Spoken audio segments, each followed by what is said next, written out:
তো বন্ধুরা দেখো, আজকে আমি একটা ঘরোয়া পদ্ধতিতে সাবান বানাবো।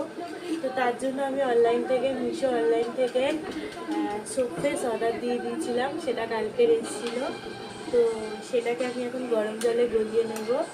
আর নিম পাতা, অ্যালোভেরা, কাঁচা হলুদ মিক্সিতে পেস্ট করে এটা ছাঁকনিতে ছেঁকে নিয়েছি। তো এবার দেখো সাবানটা বানাবো। তো সাবানটা বানানোর জন্য সোপ পেস্টটা এখন গলাতে দিয়েছি।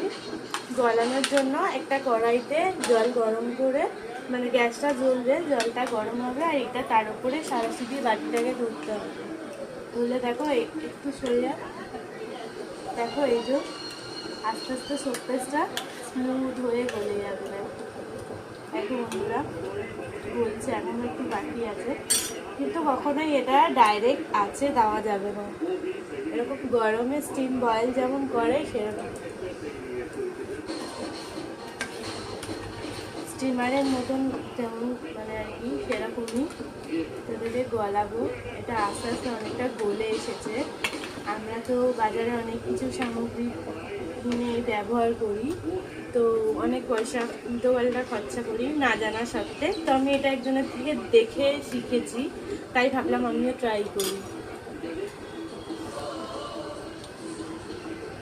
ট্রাই করতে শুধু এই সোপ পেস্টটা অর্ডার করতে হবে। আর সোপ পেস্ট যদি কেউ না দিতে চাও, তাহলে একটা সোপ সাবান, মানে যেটা ফ্রেশ, তারপর ডাব, যে সাবানগুলো মানে স্মুথ হয়, জেল ভাবটা বেশি থাকে, ময়শ্চারাইজার হয়, সেই সাবান ইউজ করতে পারো তোমরা।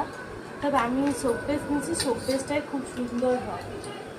তোমরা যতটা পরিমাণে সাবান বানাবে ততটা পরিমাণে আমি গাছ থেকে নিম পাতা তুলেছি, তোমরা বাজার থেকে কিনে নিম পাতা তুলতে পারো। আর অ্যালোভেরা জেলের কথা বলি, অ্যালোভেরাটা গাছের হলে খুবই ভালো।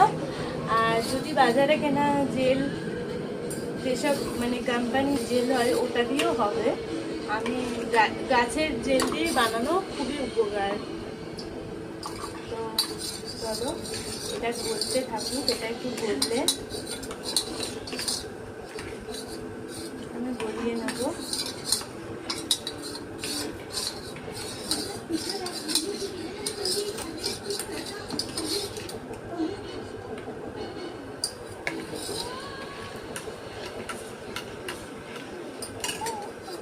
থাকতে থাকতেই হাত ব্যথা।